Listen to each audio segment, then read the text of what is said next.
Okay, well, I'll take a scooter.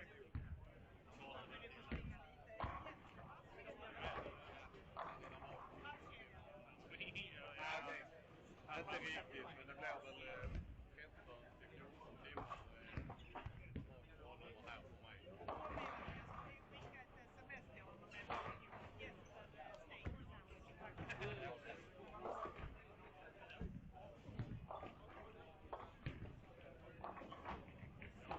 dock att det kan vara efter Jesper Svensson.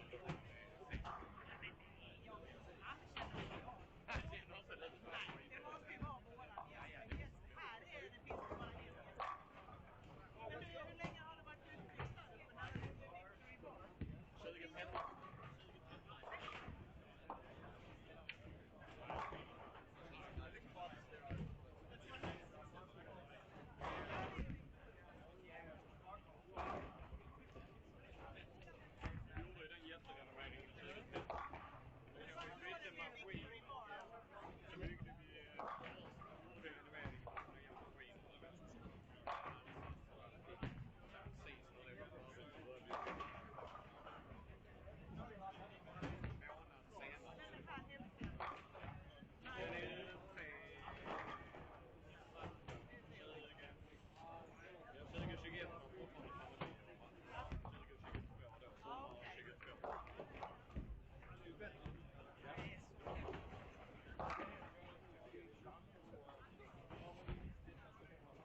Okay, good night, everybody. Last squat on the day. It's a hell of a day. It's been a long day. Tomorrow is going to be long as well.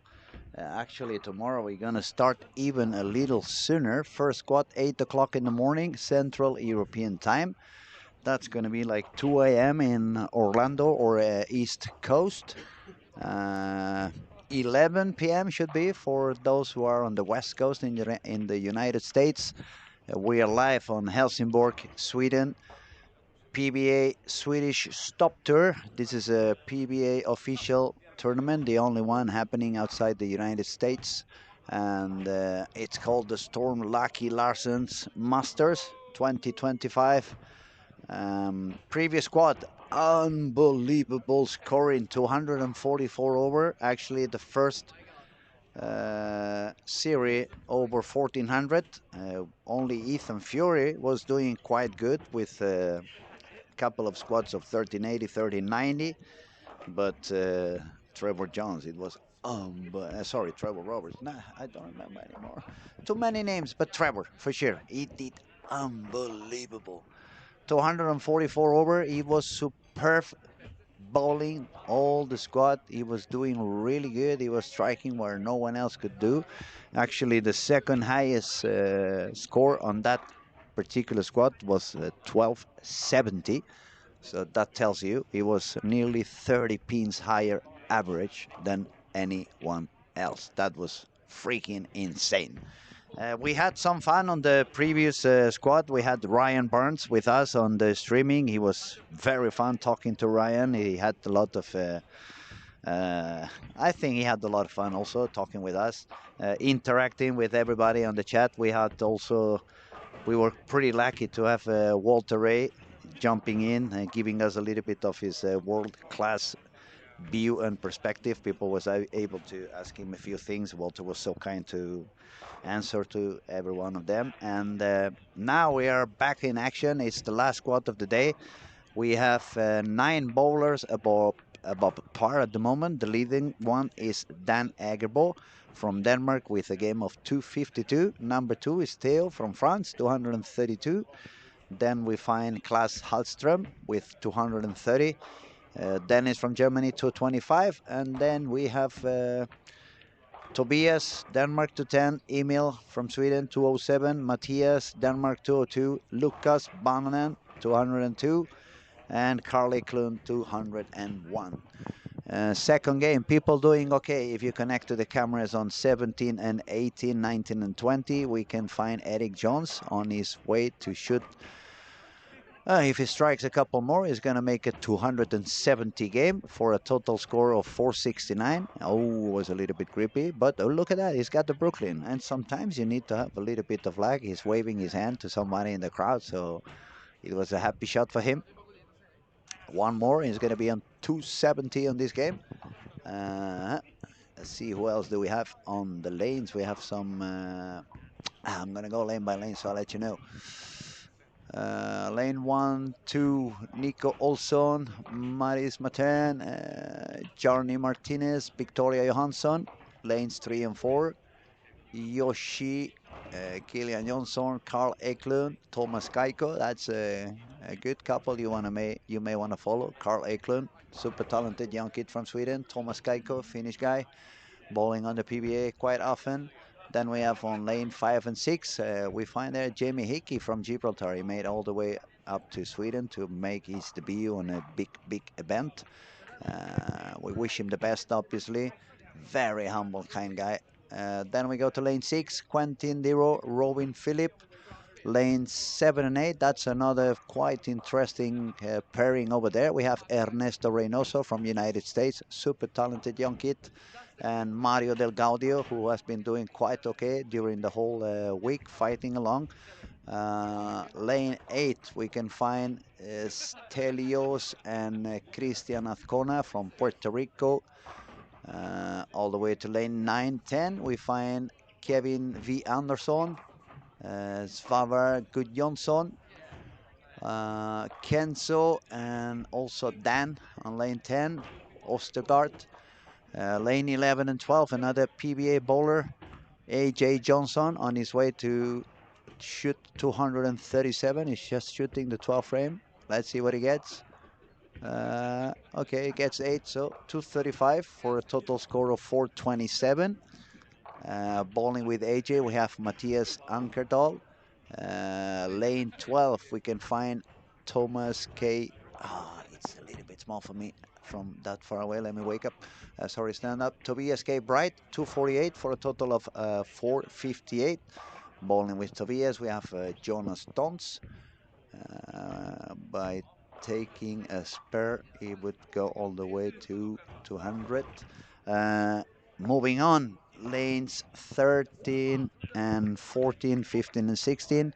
Magnus Gudmundsson, Emil Beck, Magnus Mittet, and Jesper Schjelland. 15 and 16, United States, Yannick Ross, and Finland, Lukas Bananen. Lane 16, Eric Larsen, Ben Robinson, all the way to 17 and 18, David Giantomasi or David Giantomasi, Eric Jones just shot 268 for a total of 467. We go to lane 18, French guy, Gregory Rius, Nikolai Maya or Malia, 19 and 20, Klaas Hertström, Timo Schong, and lane 20, Andrew Hall and Dennis Grunhen. So a lot of action, a lot of games going on already. A little bit of early transition on this squad. We can start to see some people already doing a little bit of gestures with their hands and their arms. The lanes are not easy. The pattern is quite demanding despite the amazing, amazing, amazing score we had on the previous squad, as I said before. 1444, it was the first, actually the first squad where anybody shot above 1400. It was really impressive to witness. I'm gonna go back again. So it was Trevor Roberts with 1444. He had games of 236, 289, 214, 237, 223, 245. 174 pins more than the second on his squad. An amazing, amazing, amazing performance. And I'm not gonna get tired of mentioning it because it was truly impressive. Now, the cut at the moment, it's at 86 over. We have yet this one last squat today and 4 more squats tomorrow. So we can expect it to go a little bit higher. There's still quite a big amount of big names out there who have yet not made that score. We could say AJ Johnson, a few other American bowlers yet to produce a high scoring. Some of the Team Sweden guys are also a little bit short into the score. And if we talk about the top 25, which is giving you a pass directly to the second step in the final, at the moment, the score is 13-12, and that's for the Swedish guy, Anton Algren. Just a couple of pins ahead of him is Iceland, Arnar Johnson. If we keep going down, we're gonna see on those who are not already qualified, but they have a couple of spots for under 21, a couple of spots for seniors, a couple of spots for the girls, and 4 from the early birds, and the 2 turbos. So a lot of people going into the final. So early bird at the moment, Zacharias Lindqvist, 1285. Martin Larsen, 1285. Is he going to be the lucky Larsen then? 1279 for William Berggren and 1264 for Anders Thorben. Then when we go and check on the scores on the seniors, Martin Paulsen remains in the lead with 1229. Oscar Brostrom, he just made a high comeback. He just stood in front of the Peter Lung. He had 1150. Now Oscar Brostrom has 1193. Under 21, Wilmer Fanstrom 1253 and Robin Norberg 1251. And in the girls division, we find Nora Johansson with 1234 and Pepi Konsteri with 1228. Now, if we talk about the turbos, highest game on games 5 and game 6. On game 5, we find Noel Strandman with 277. And on game 6, we find the Finnish guy, Juhani Tonteri with 275. So it's going to be 55 bowlers bowling on the final top 24, top 25 directly into step one. Some big names out of the final. We can see Jarno Latti, Thomas Kaiko, Dominic Barrett, Adam Anderson, AJ Johnson, Jesper Svensson, Gary Haynes, Victor Backe, Carl Eklund, Emma Haltunen, Ocean Kinari, Ernesto Reynoso, Gregory Reeves, Christian Azcona, Kyle Troop with 12-17, Lucas Jelinek from Czech Republic, Mario Del Gaudio from Italy, Max Lorenz from Germany, Carl Walgreen, but Carl is already qualified since he won the last PBA regional, so he's going to be also on the final. So as you can see, it's quite many big names over there, quite super talented bowlers that still not qualified. And welcome to the PBA, ladies and gentlemen. That's what you get when you try to beat the toughest competitors in the planet and one of the toughest parents we have seen lately, for sure in the European zone. Quite interesting to see what will go on tomorrow. 4 more squads to go, and let's also see what goes on this squad today. Now I'm gonna go on for at least a couple more games before I conclude my commentary for today, since tomorrow the first squad is 8 o'clock in the morning, which means we have to wake up pretty early, and we are gonna hit the bed pretty late, and pretty soon there won't be enough caffeine in town to keep us all awake, because it's quite a bunch of us who are doing many hours in the bowling alley, and the event started last Thursday. So yeah, we're not yet running out of fuel, but we want to stay awake and sharp for what's yet to come, which is the last day of qualifying rounds, and especially the super final on Sunday, which is going to be also quite a long day. I'm going to let you know the timings for Sunday. Step 1, 8 o'clock in the morning. Step 2, 11 in the morning. Step 3, 20 to 3. Step 4, approximately 4:30 in the afternoon. And semifinals 7:30 and the finals 8:30. After that, we're going to have the prize ceremony, and probably we're going to have a little bit of fun in the bowling alley. So I'm going to be ending my weekend by performing some music as a DJ.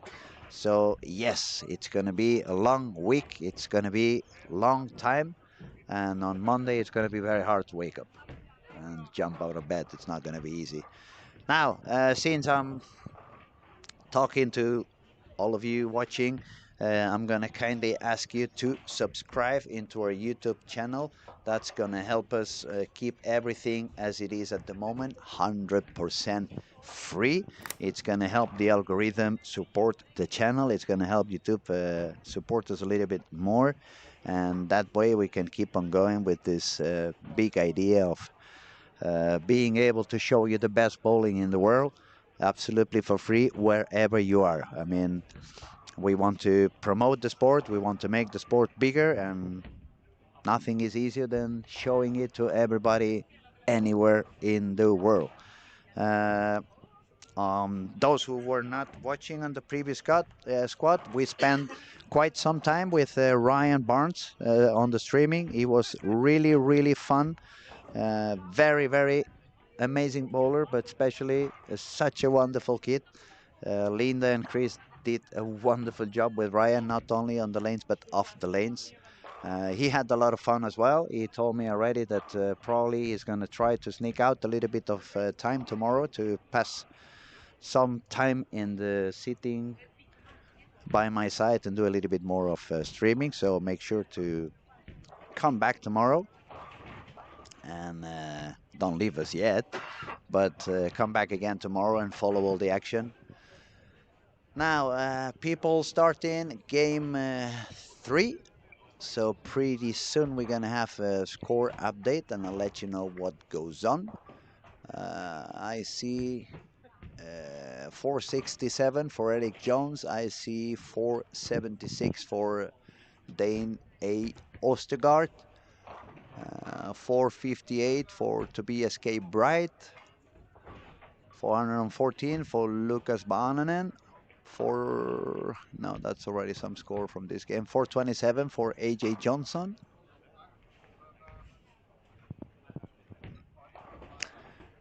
And pretty much everyone else, it's on the 300s. So at the moment, it's not a very high scoring squad, but it's 4 games to go. It's a lot of action to go, and anything can happen. Oi.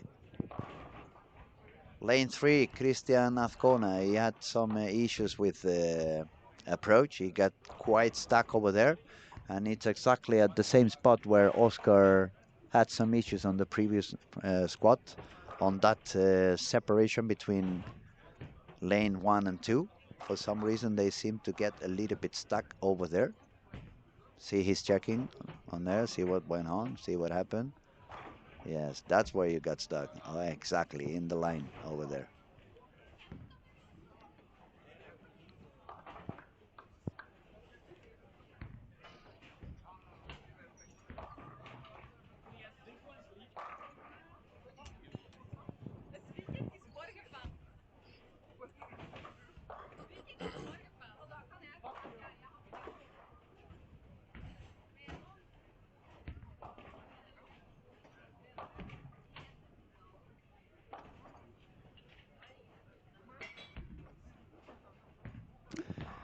AB, she's asking me who played plus 244. It was Trevor, uh, Trevor Roberts, right?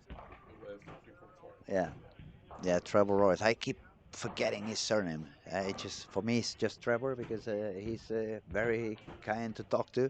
Yes, Trevor Roberts.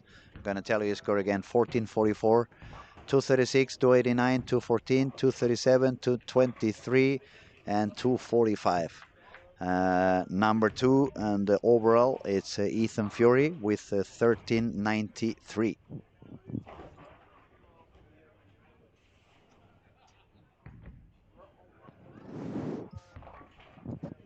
Oh, thank you, Darren. Subscribe, so thank you. Lovely.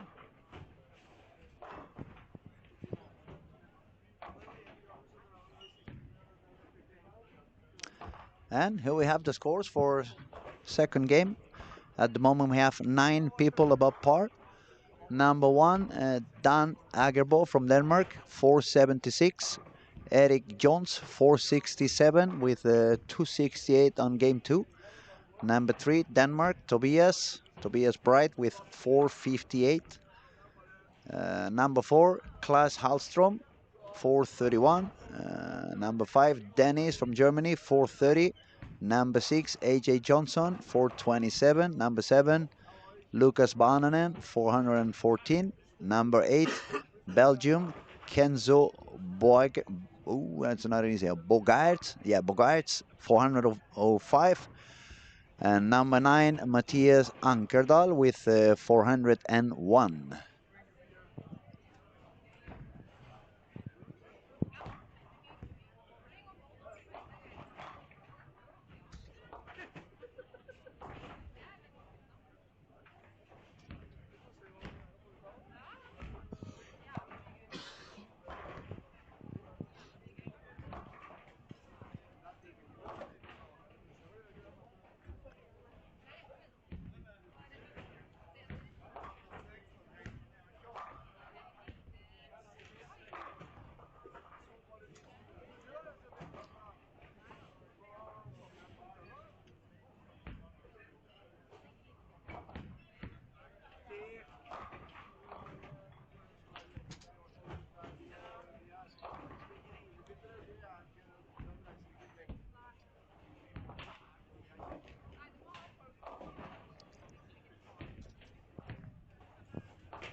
You can sense it's the night squad. I'm a little bit more quiet than I've been on the previous ones.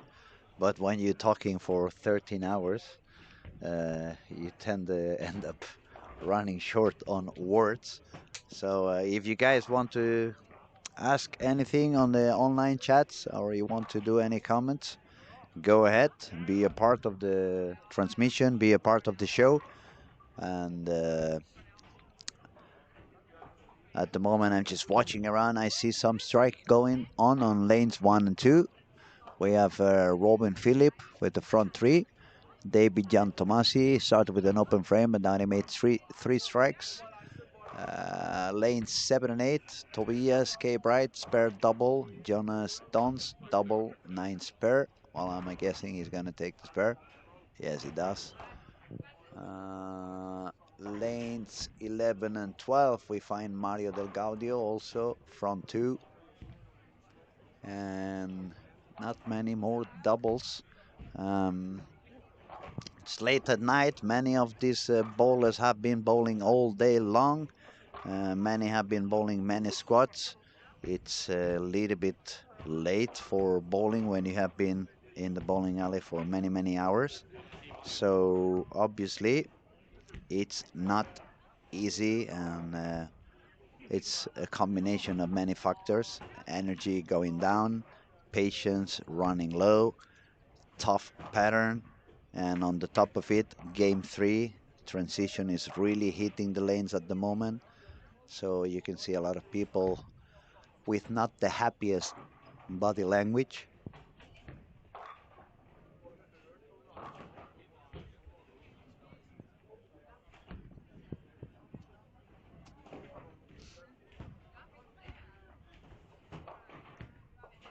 Okay, I'm gonna try to focus on the top 4, top 5, perhaps top 6, since AJ Johnson is in top 6.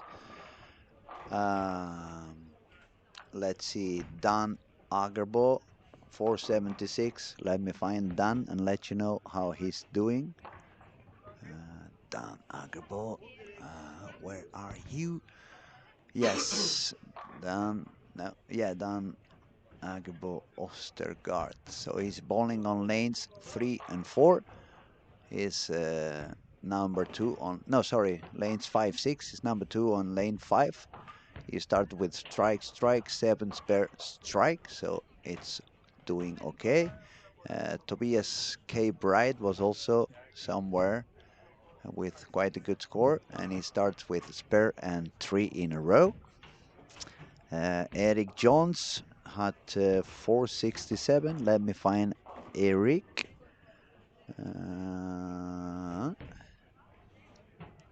Yes, lane 1 and 2, spare strike, 9 spare, 9 spare, 9 spare. AJ Johnson, 427, is a couple of open frames on the same lane actually. He start 9 spare, strike, 6-3, strike, 8-1. AJ has been having a lot of issues on games 3 and 4. For some reason, he's hitting the same ball over and over again, but that's definitely not AJ's fault. I remember a couple of years ago, Marshall Ken was also bowling this band. He had to bowl 14 squats. When I asked him about it, he kept telling me that it was pretty tough. He was following the wrong people, and indeed, that is a big factor on these conditions when the lanes are burning up quite quickly. You are depending a lot on what's happening with the people who bowled on those lanes before. Niklas Sjöström, är det högre slängiga i någon del av hallen?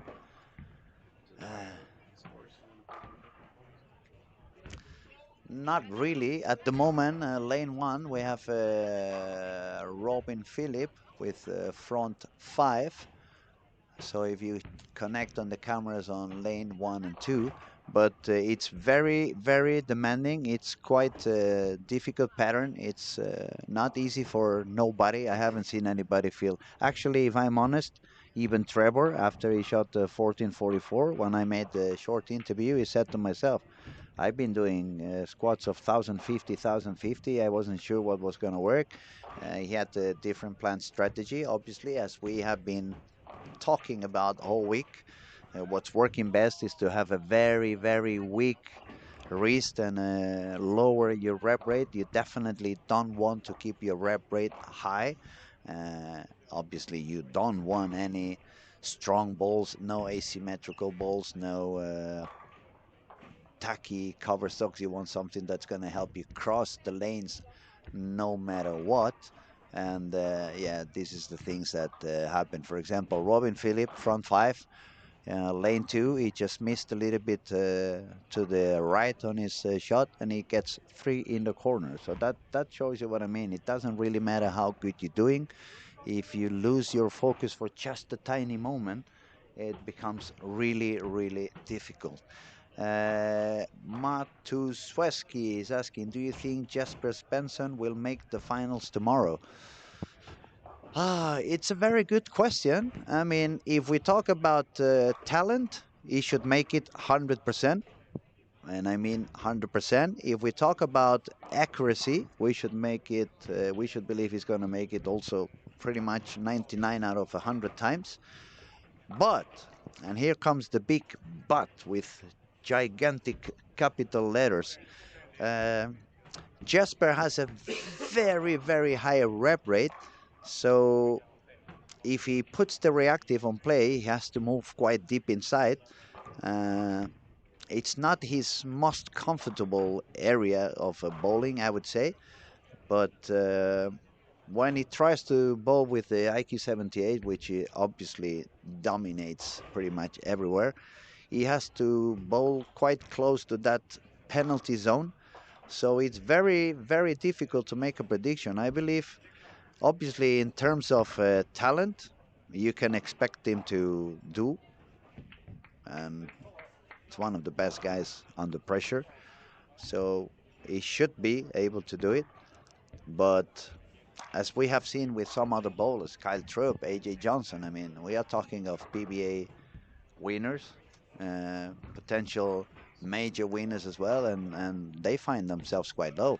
We just said Kyle Troop highest score is 17 over. That's quite low for a guy like Kyle.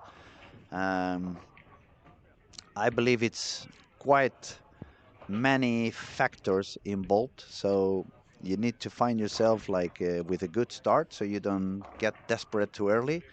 You need to be kind of lucky on the pairs you're gonna bowl on. You need to be lucky on the traffic you're gonna hit.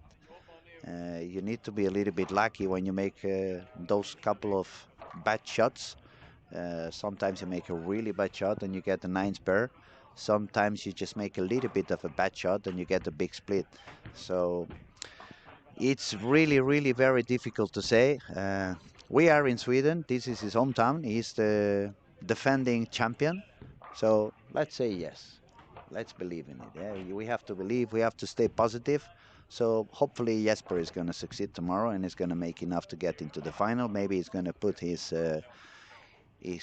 on his brain and his mind that he really doesn't need to shoot 1400. He just probably wants to shoot 100 over, and if he stays focused on that, yeah, why not? Why not? We see more people talking. Sabi, he says, go Timo. Okay, which Timo are we talking about now? Mm. Oh, Timo Kong. I'm not sure. Is it Timo Kong or is it like Swedish? Timo Shong? Because oh, Koenig, because I was looking up there, I couldn't see. Oh, my apologies. Yeah, Timo Koenig. He's a little bit in the suffering zone, we could say.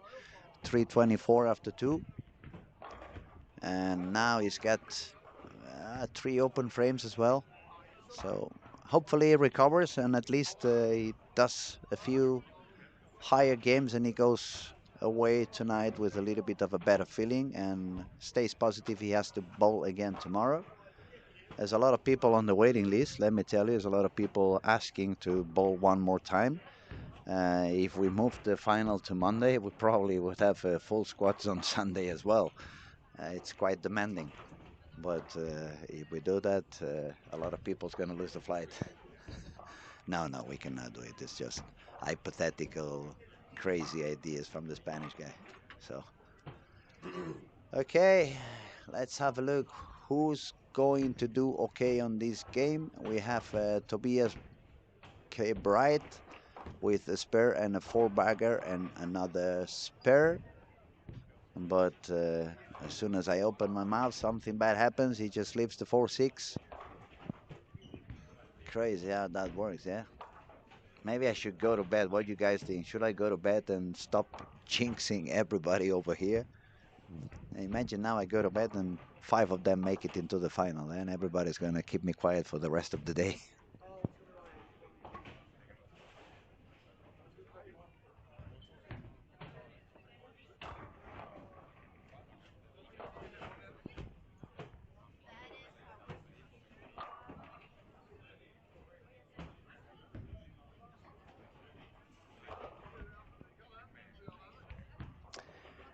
Okay, WB bowling class have started his third year as a two-hand. Okay, that's cool. So he was bowling one-handed before. Let me see him bowl and let me pay some attention. First, I have to find. Yeah, he's bowling on 3 and 4, right? Strike seven spare, strike seven spare, double. Uh, I'm gonna pay attention. So it's not easy to bowl two hands when you have been bowling one-handed. You really have to change your speed. You need to change quite a few things over there.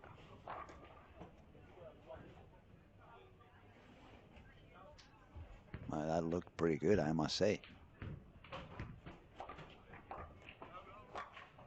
It definitely has the speed on the legs. That's something I would never be able to achieve anymore. I'm too old for that. And it looked pretty good. That was quite a high swing as well. Now, let me see. Is he sparing two hands or one hand? I mean, if he was bowling one hand and he was good at sparing, I would have kept my sparing one hand. I've seen some other kids changing from one hand to two hand and they started sparing with two hands. But in my mind, sparing is a lot easier with one hand than two hands. Oh, Shan, are you okay? How are you doing, buddy? Good spare, taking the 10 pin. It's nice to see. It's so many, and the new generation, they don't really put that much attention on sparing. They are used to strike so often that they forget. But yeah, it's always nice to see a young one being able to take his spares. Yeah, absolutely. Two hands is a big, big different timing.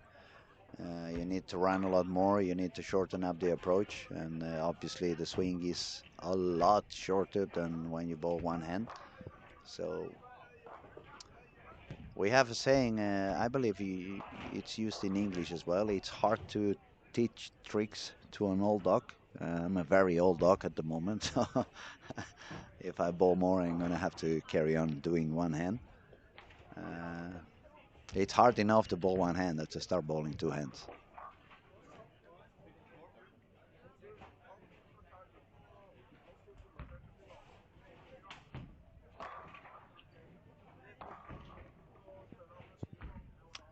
So, Yoki, since you are online, I've been asked just a couple of minutes ago, do I think if Jesper Svensson is going to make the finals tomorrow? You want to give us a go?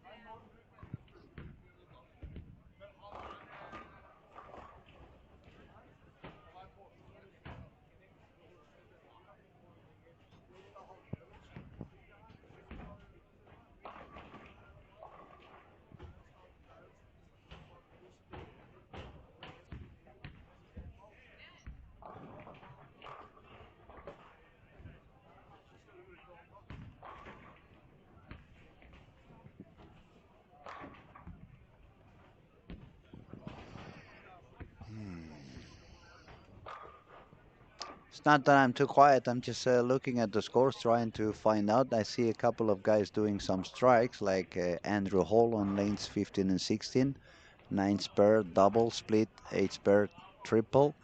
It's gonna make the ninth frame at the moment on lane 15. Let's see if we can get the four bagger. There goes Andrew. Yes, he got the full bagger. It's looking pretty solid at the moment. Uh, Yoki, yes, I think so. Should be able to solve the lanes with his talent. Yeah, I expect that too. We have to stay positive. He's the defending champion, super talented bowler. Maybe it's a little bit tough because of the very little area, especially using the urethane. Is so powerful that it's not easy to move into the reactive.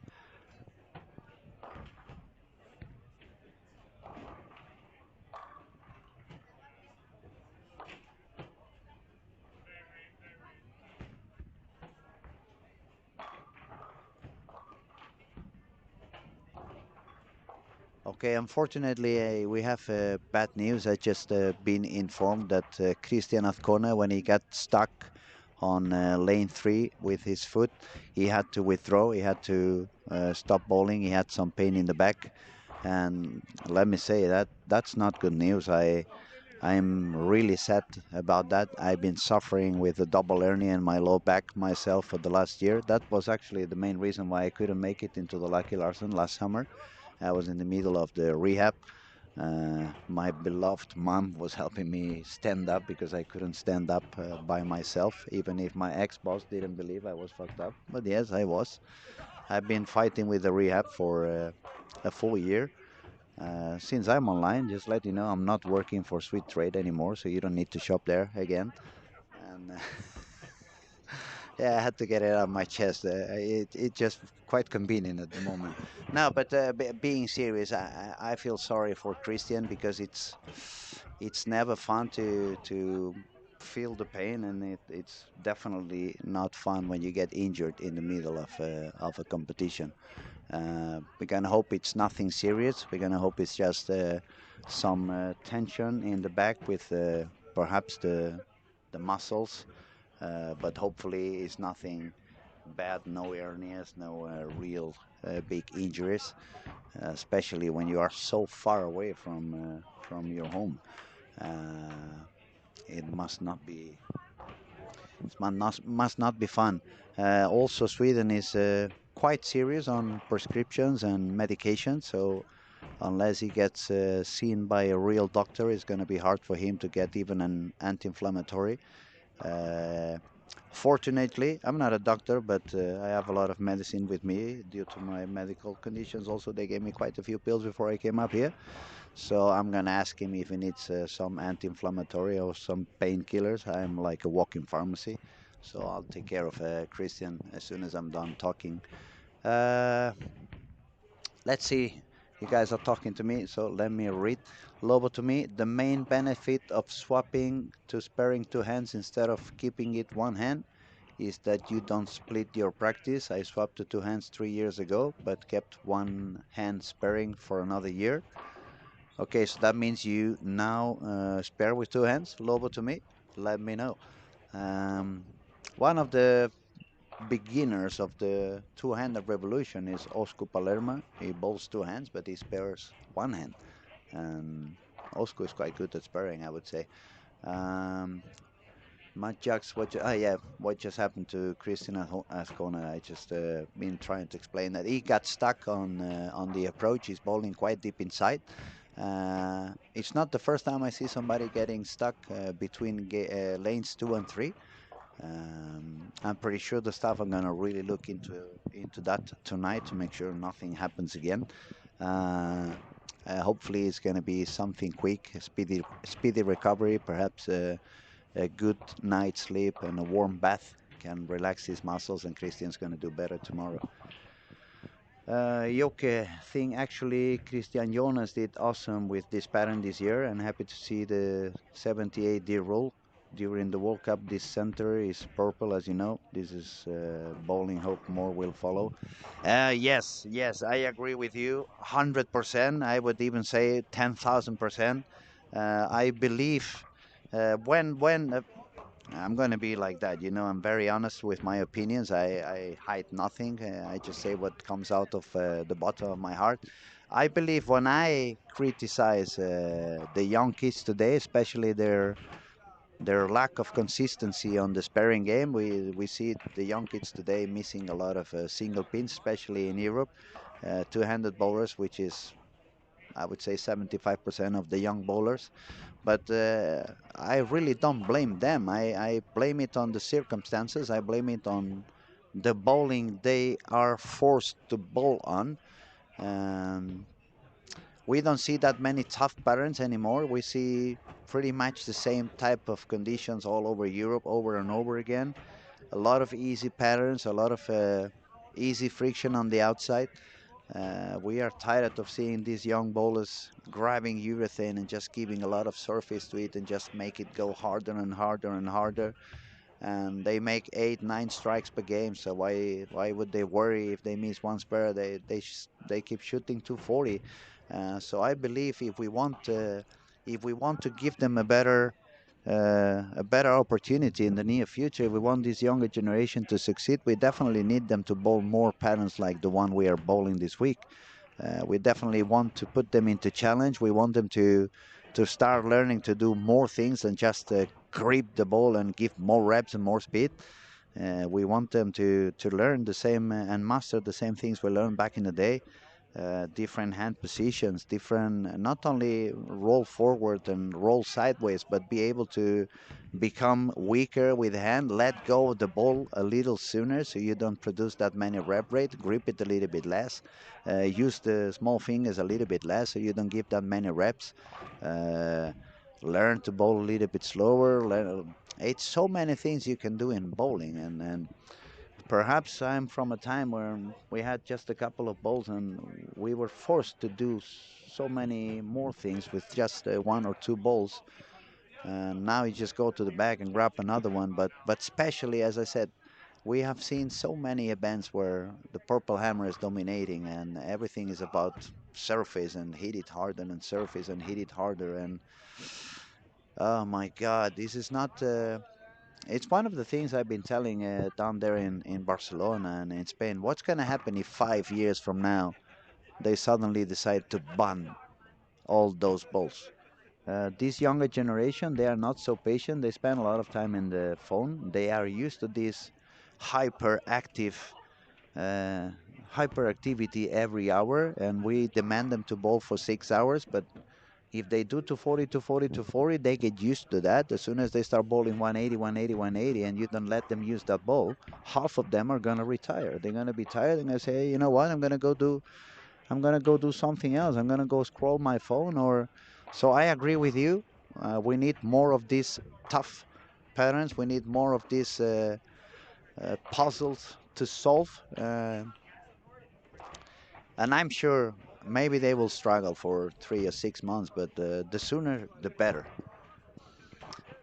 Lobo to me, yep, started bowling at 33, swapped to two hands at 37, and both strike rate and spare rate has been steadily increasing. Well, that's cool. Congratulations. Now I'm 47, so it's a little bit too late for me to go to two hands. Even if Walter Reyes did it quite an older stage of his career, but there's only one Walter Ray. Even if I was joking before when I was good, I used to say, who's Walter Ray? But I perfectly know who's Walter Ray. I'm nowhere near Walter Ray, not even on my wettest dreams. So, but yeah, keep going, buddy. And if it's working well for you, why change?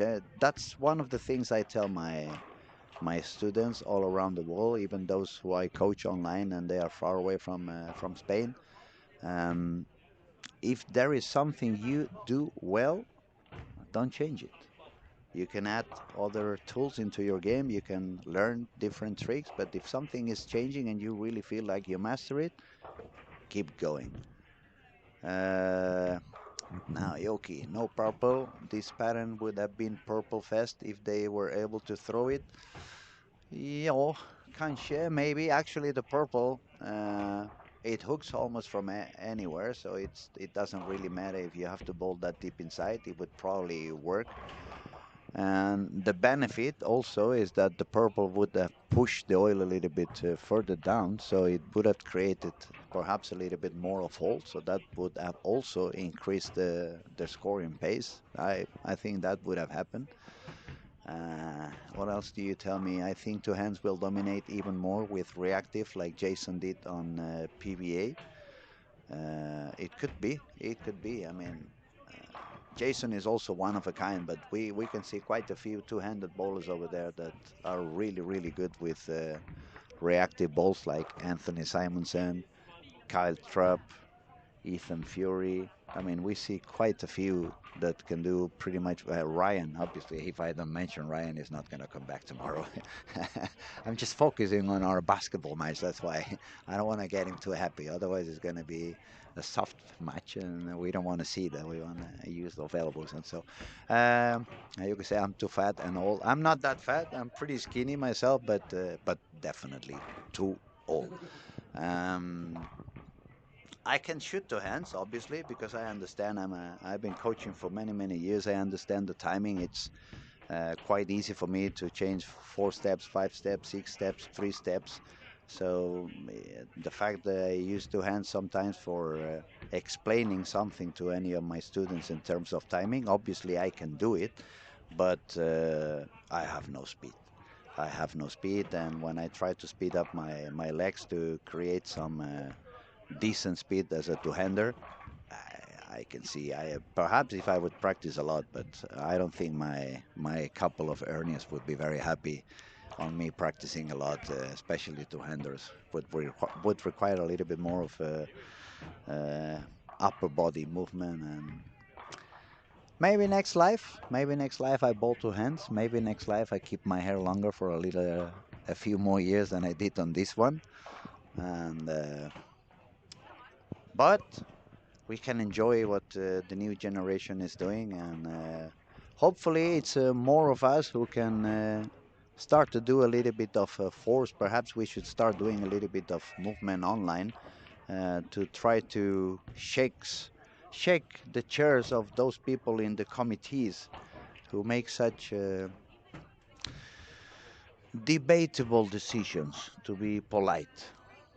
Uh, Earlier, before, I'm not going to mention names because that would be very impolite. But I had a message in my phone number. So obviously, is a bowler that I know from the past, is international bowler. He has quite a successful career.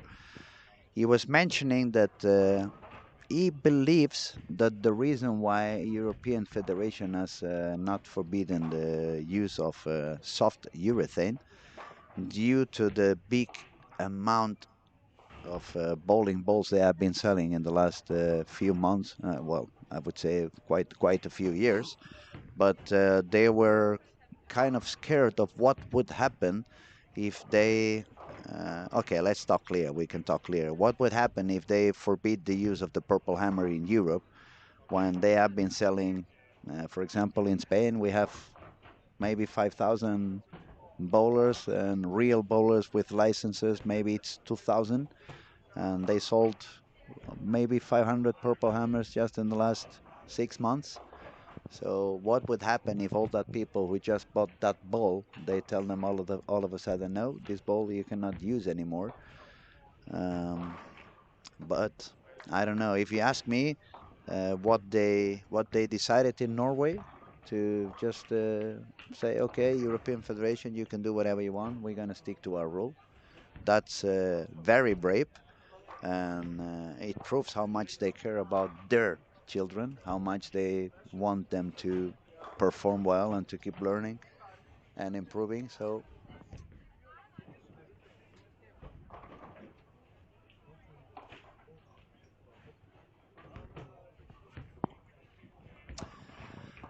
you're awesome. Thank you very much, man. I tell myself every morning that in the mirror, so I feel pumped up for the rest of the day.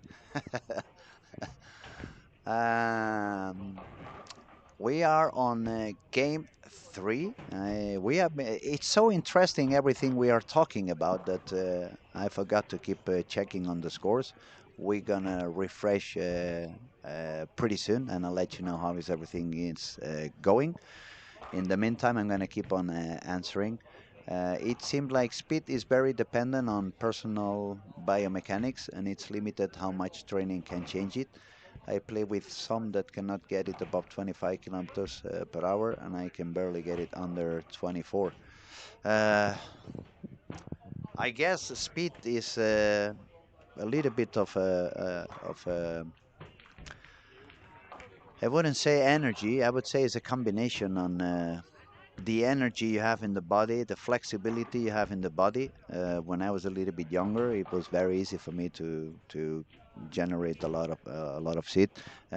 My spare shots are quite fast. When I spare, it's about 32, 33 kilometers per hour. But it's not that I walk much faster than I do on the strike shot. I do walk a little bit faster, but it's mostly because my backswing is a little bit higher and I use my arm muscles a little bit more than I do on the strike.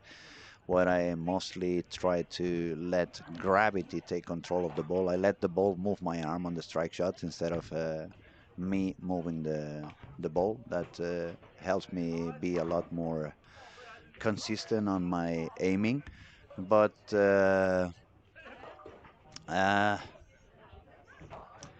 when I try to bowl two hands, it feels like I need to do even more speed than when I do one hands, even if I shorten up my approach a lot. So it could be also my muscle memory. I've been bowling since I was. My mom says I started pushing the bowling ball before I could walk.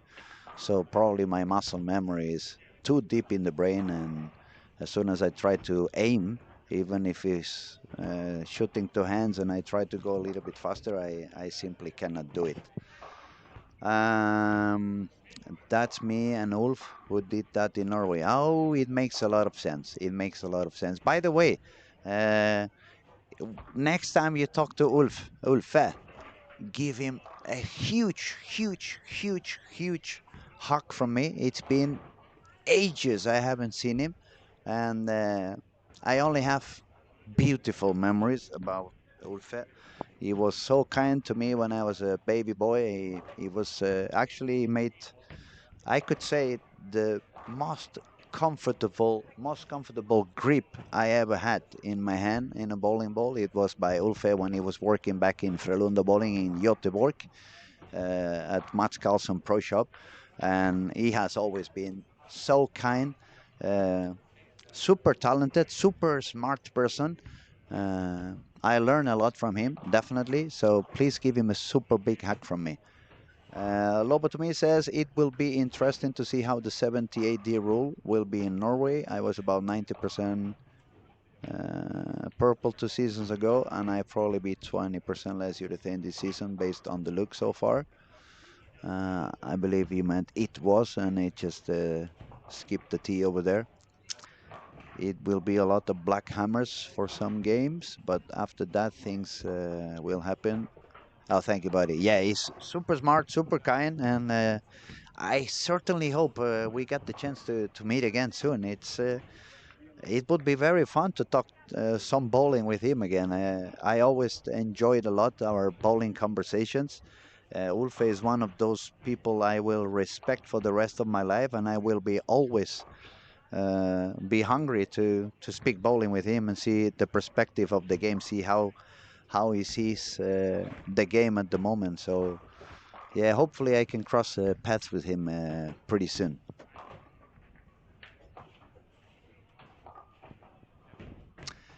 Okay, we are going to update the scores. The computer was busy with the waiting list. As I said a few minutes ago, if we put an extra squad 2 o'clock in the morning tomorrow, it would be probably be full as well. Maybe we could do like the crazy squad. um, Game 3 going on. The beat Gian Tomasi in lanes 5 and 6, 7 spare, 5 in a row. His score was not that high.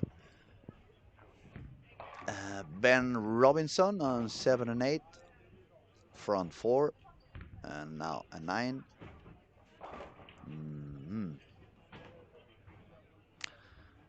Jamie Hickey on Gibraltar started with a double, but now it's a couple of 9 misses. Okay, here we have the scores. Okay, that's quite good for Dan Agebo Östergaard.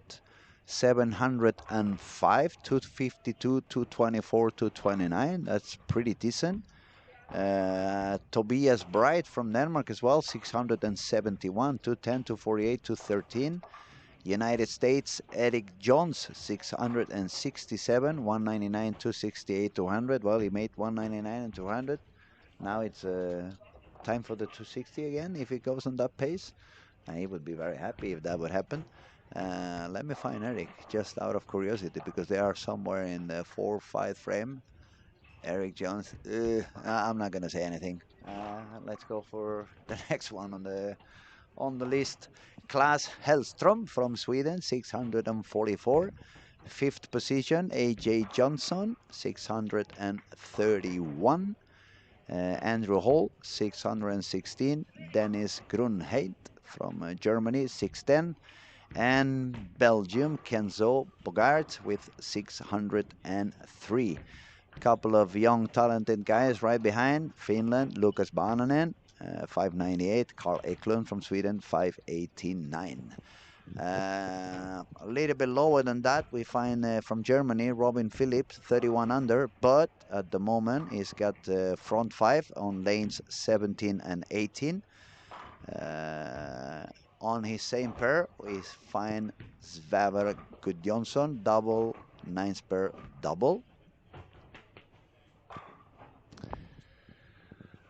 Okay, Lars Storn, who's speaking? It's Luis from Barcelona.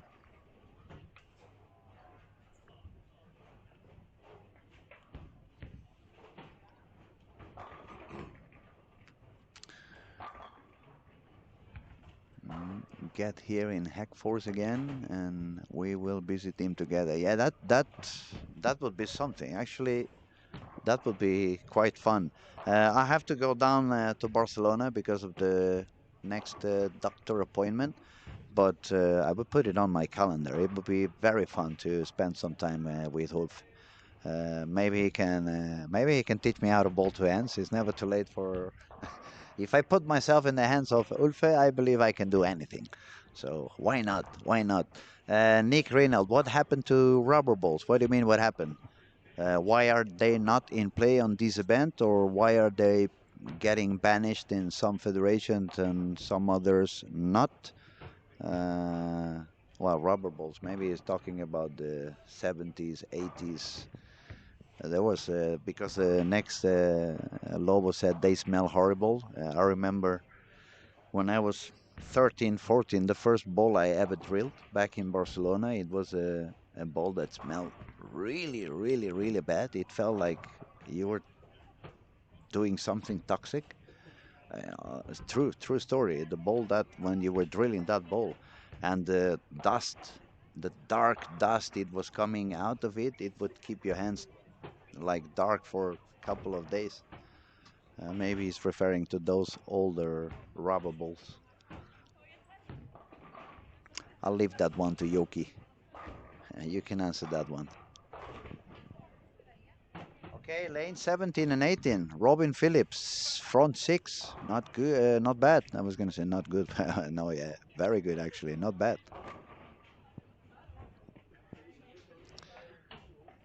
So Norway just banned balls from 2013 and below 78 hardness. I love Norway.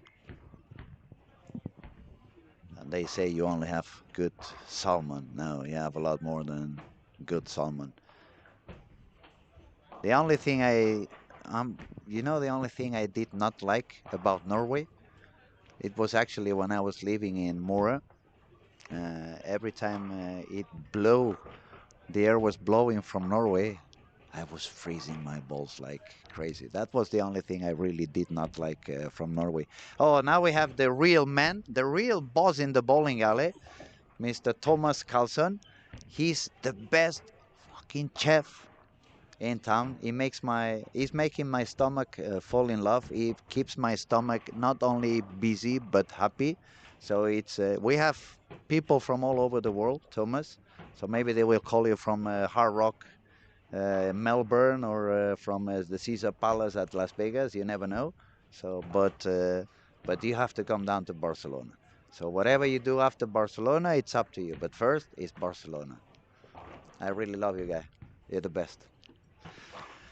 Uh, yeah, back to what I was saying. The only thing I really hated about Norway is when you were sending those ugly clouds that made it so cold in Mura, and I was freezing. I had to put. You don't want to know how many layers I put on the first winter in in Mura. I couldn't walk. You remember that Michelin? You know the Michelin tires, the white guy. I looked like that one. When I was entering the bowling alley. See, I'm not the Thomas just went away, but I'm not the only one. Yoki says the same. Olympia have great food. Yes, it's in my career I bowled in, except in the Antarctica. I bowled in every continent. I bowled perhaps in, or I've been in bowling alleys. I would say nearly 100 countries. So many bowling alleys, and no one have I eaten as good as I do in Olympia. I'm talking to Jonathan, is my technical guy over on my right side, and earlier before when I was eating that amazing pizza, I said to you, "Is there any bad dish on the menu?" Didn't I? I really have a lot of fun. Yoke says, "Well, Mora is cold on its own." Yeah, it may be, but every time I look at the weathercast and it happened to blow from Norway, I was freezing to death. Um, you made me a man over there, I must say. I learned to go out into the snow in a t-shirt, -2 t-shirt. I mean, for a Barcelona guy to be at -2 on a t-shirt, that's a Spanish biking. Yeah, that was my half Swedish blood pumping over there. Now, unfortunately, since I'm back in Barcelona, for example, last week when I arrived on Thursday, you guys have 15, 16 degrees, and I had uh, underwear shirt, a long sleeve shirt, a sweater, a jacket, and how you call it, and a hat for my yeah, musse. So yeah, I looked like a clown. I looked like I was going out skiing. Everyone was on the shorts and t-shirt, and I was disguised like if I was going skiing. But in my defense, we had a terrible warm summer in Spain. It was way, way, way too hot. We had temperatures up to 30 degrees, even 5 o'clock in the morning. As soon as you switched off the air condition for 30 minutes, you went crazy. You had to turn it on again. So it was not an easy summer to survive down there. Okay, let me have a look. Scoring. AJ Johnson was 31 over. He's now bowling on 19 and 20. Triple, 9 spare 7-2, and triple. Is gonna take his attempt on the 10th frame for a game of 244. I truly hope AJ goes on this squad. He's a very, very kind guy. Beyond any bowling skills and so, he really is a talented guy, and we wish he can do better, because I can see a little bit of frustration in his body language, and so let's see what he does on this 10th frame now. Lane 20, AJ Johnson.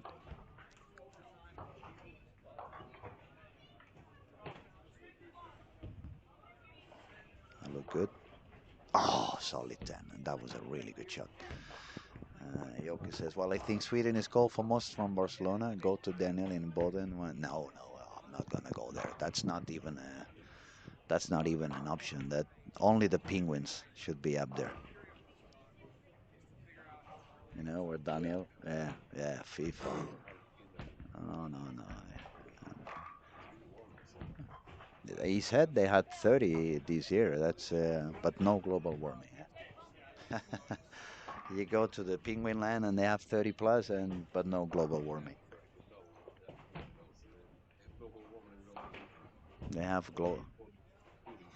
extreme global, no matter what.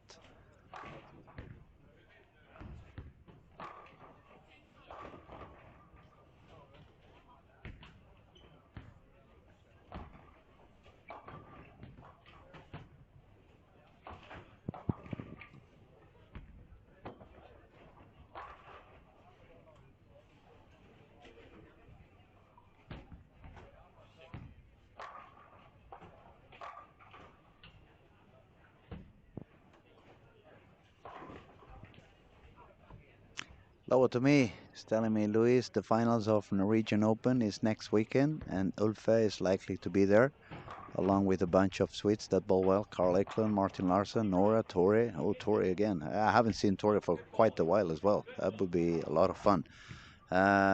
Next weekend. Well, I have a real serious appointment in the doctor on Tuesday. That one I cannot skip. I really need to get checked on a couple of things. But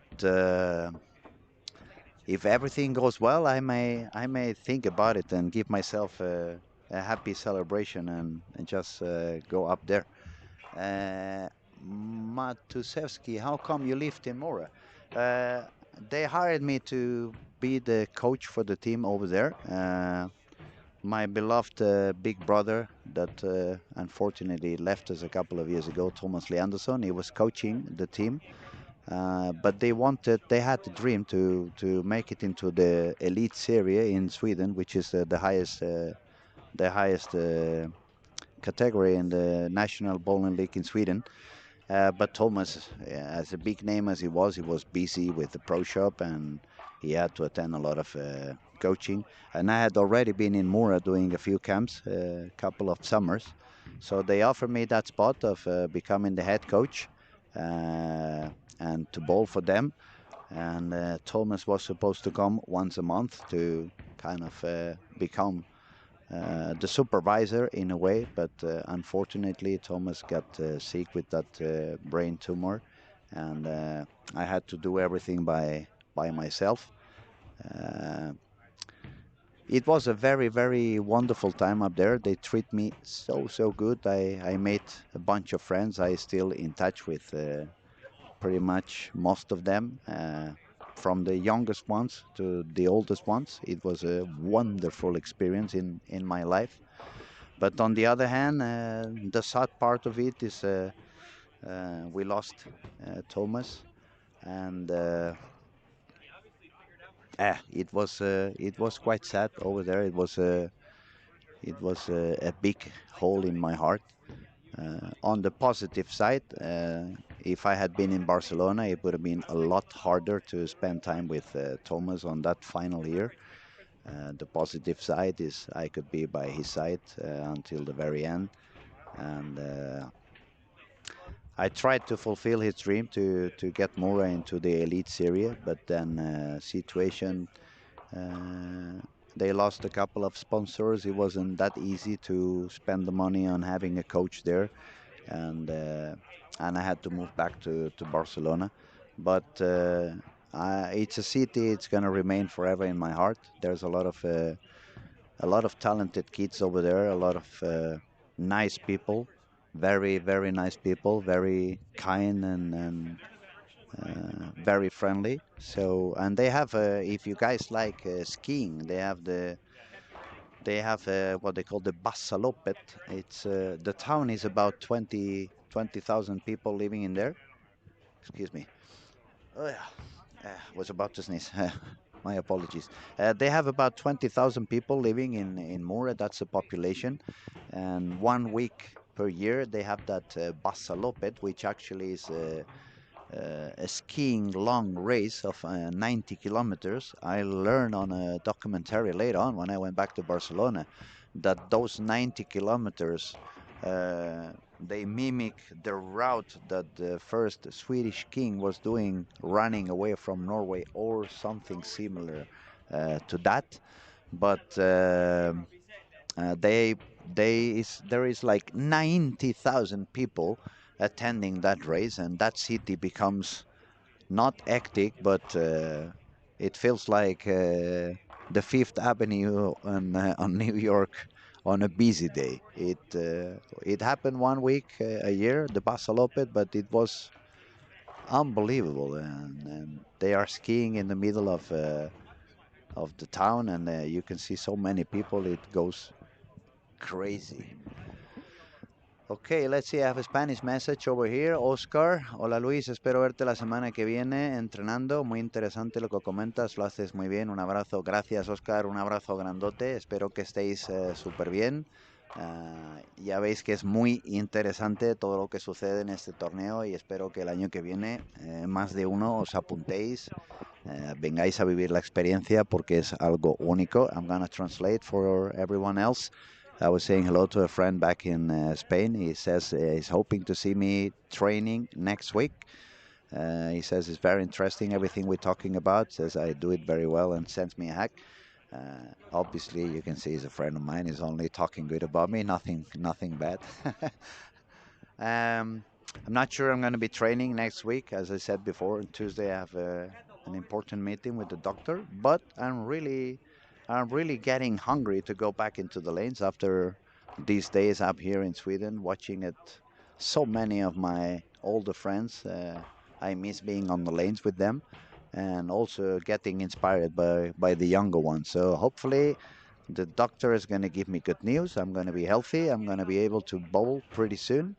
And perhaps next year, in between squats, while I'm not streaming, you can see me on the lanes. And instead of me making fun on everyone else, you can all make fun on me. I'm gonna have to buy a big dinner to Christian Jonas, so he puts a similar pattern as the one they had last year. Because as I said before, I'm the king of the gutter. If they put me out there, when Walter Ray is watching, I'm gonna make sure to look at the camera and says, "Hey, Walter Ray, this one goes for you." Who's Walter Ray? Ulfe says hi. That's pretty cool. As I said, I have only good memories about Ulfe, and I truly hope we get the chance to meet pretty soon again.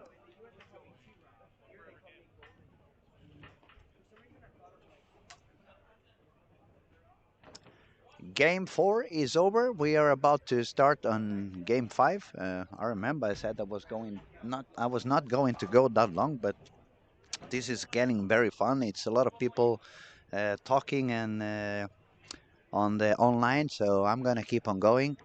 I still feel like I still have some energy.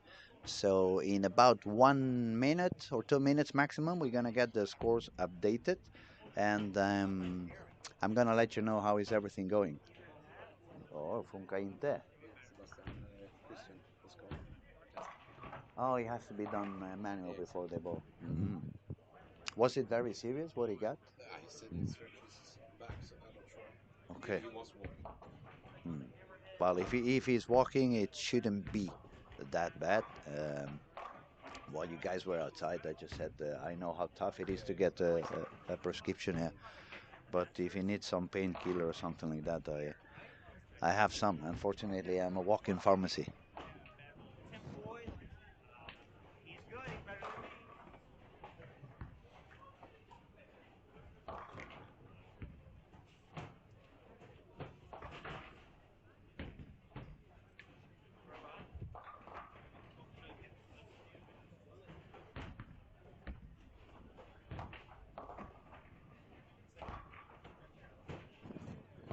Okay, we have another question from Nick Rinaldi. Are most of these bowlers using 15 or 16 pounds? Well, that's a very good question. I would have to go one by one, but during all my career, even when I bowled a lot with many bowlers, I would say at least 3 out of 4 use 15 pounds. I have at least in my times, it wasn't that common to see people using 16 pounds.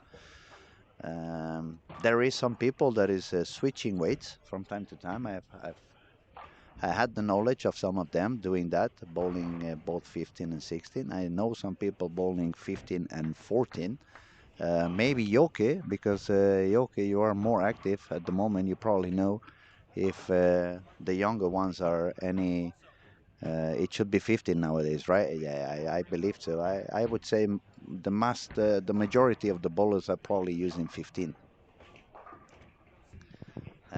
Glenn Tanner, what time in Easter time will the semi and finals be on TV and what station? Well, it's gonna be shown here for sure on this YouTube channel. We're gonna show absolutely everything. The final, is it the Swedish TV, Svensk TV, or No, I think it's my TV, but I'm not sure. I'm not really sure. But if you want to see all the action, this one is gonna go on for sure.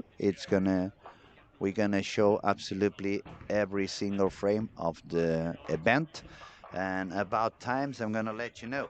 We start 8 o'clock in the morning on Sunday, which is going to be 2 a.m. Saturday to Sunday for you on the eastern coast. And it will go on for a little bit more than 12 hours. We have final step 1 at 8 o'clock, final step 2 at 10:50, final step 3 at 20 to 3, final step 4 half past 4 in the afternoon, semifinals 7:30 p.m. and finals 8:30. So if you want to sleep a little bit and skip some of that, I would say 6 hours. So if you wake up at some time to 8 o'clock in the morning, 8:30, you could catch the final step from final step 3 and on. Uh, if you don't sleep much because it's Saturday to Sunday and you stay awake from 2 a.m., you will have some action. Tomorrow is going to be also starting at 2 a.m. Eastern Time. We have 4 more squats to go. Okay, let's see what else we have. Yoki says they only use 16 black hammers for the double differential. It makes a lot of sense. And that's one of the reasons why I'm gonna try 14 pounds to use a higher RG on those damn dry lanes we have in the south of Europe, and probably to make sure I don't hurt my back again. But yeah, 400 grams isn't much of a difference. 15 to 14, maybe that would help me increase 1 kilometer per hour, maybe two. But mostly I'm gonna try for the higher RG. But yeah, I would say a lot of people uses 15. 16 is not that common. My pro shop down in Barcelona is not Spain is not a big country. We sell maybe 500 balls a year, and I think I sold two 16 pounds in the whole season, and it was for the same guy. Okay, we got some scores on game 4. Dan Agebo from Denmark, 893. Position number 2, also for Denmark, Tobias Bright, 870. AJ Johnson, number 3, with 850. Eric Jones, United States as well, 843. Number 5 is for Ben Robinson, 832. And at the moment, we have up to 10 bowlers on par or better than that.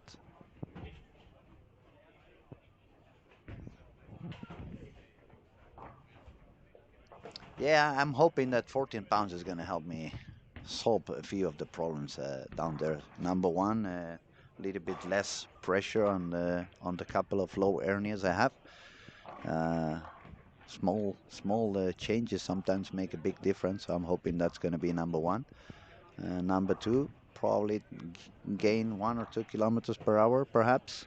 And number three, higher RG, so I keep a little bit of more energy down the pins as we bowl in quite dry patterns. And as I said before, the more I'm aging, the lower it seems to, the lower my speed seems to be on my bowling ball. So it's a few factors that decide me. I'm gonna drill a few of those. It's a shame because I have a couple of my favorite storm balls from my contract waiting for me to be drilled in 15 pounds. It's a couple of balls they don't release anymore. I saved Tour Dynamics and an Absolute, the original one, not the Absolute Power, but the first one. I have two brand new ones on a bowling bag waiting to be drilled. But if I feel good on 14 pounds, I'm gonna have to either sell those or wait 10 years until they become historical and somebody wants to buy them by a bigger amount of money.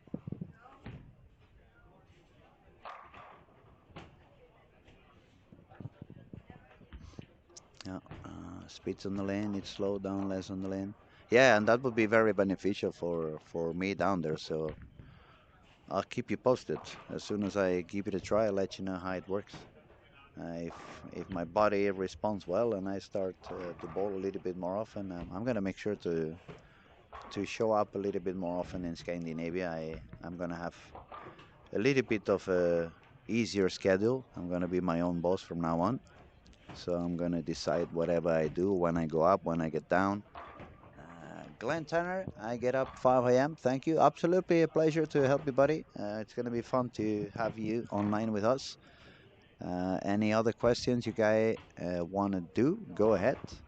Um, Game 5, then we're going to have one last game. I just remind you that Game 5, Game 6 is going to be the turbo games. Even if the score is not so high, if you manage to do a very high game on Game 5 and Game 6, it could gain you a spot in the finals.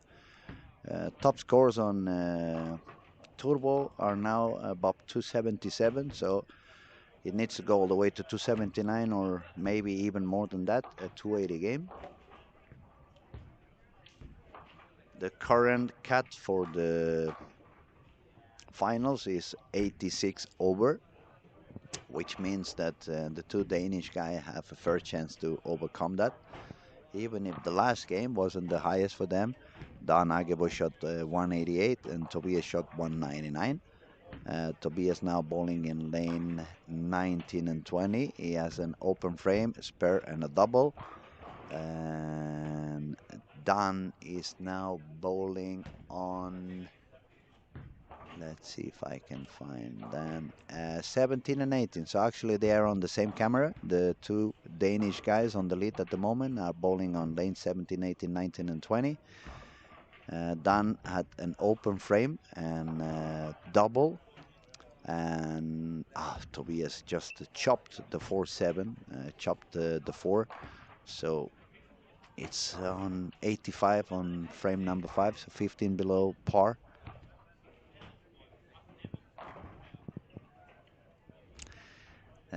Taboo, do you think are we going to see a 300 game on this tournament?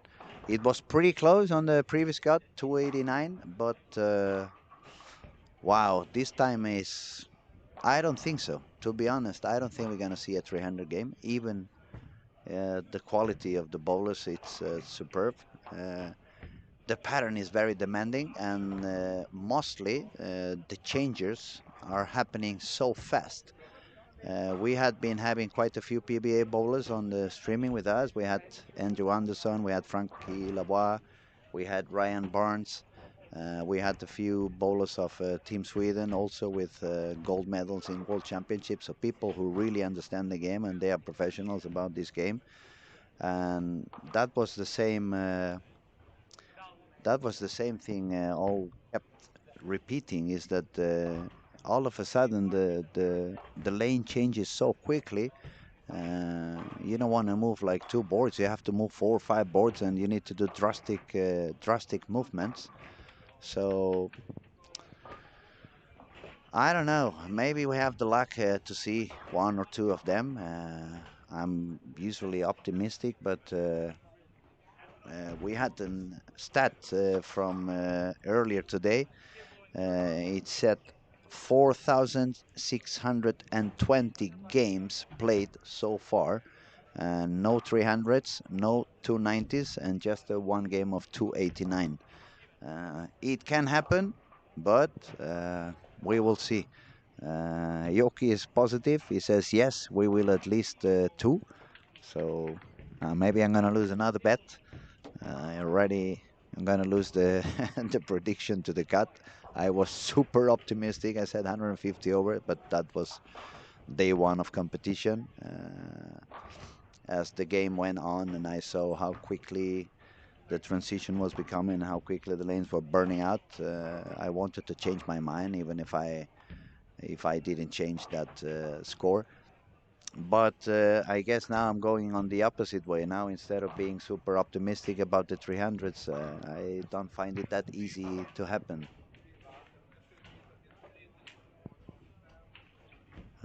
Did it say the combined average of all those games? No, not really, but Lobo to me sent some stats yesterday about the game by game, and it was around the 180 something. I believe the lowest score was 183 on game 4, unless I'm wrong. And the highest game of the 6, I remember it was somewhere around 187. So the combined average of the whole event below 190 on every single game.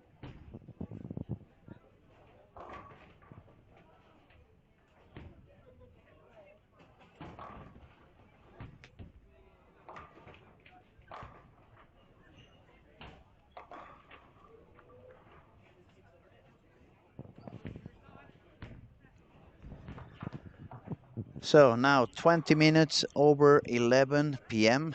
I started doing this streaming today at 9 in the morning. Tomorrow we're gonna start even sooner. The cameras will be on first squad as soon as 8 o'clock in the morning. That is, well, the cameras will be on a little bit sooner. The streaming is gonna begin a little bit sooner. The squad begins at 8 o'clock in the morning. It's gonna be uh, another long day in the office. It's 4 more squats tomorrow. We're starting at 8 instead of 9, so the last squat doesn't end so late because, as I said before, the final will be on Sunday starting at 8 o'clock in the morning as well. So, what I'm telling you is that cameras will carry on, but as soon as this game finishes, I'm going to say goodbye and good night, everybody.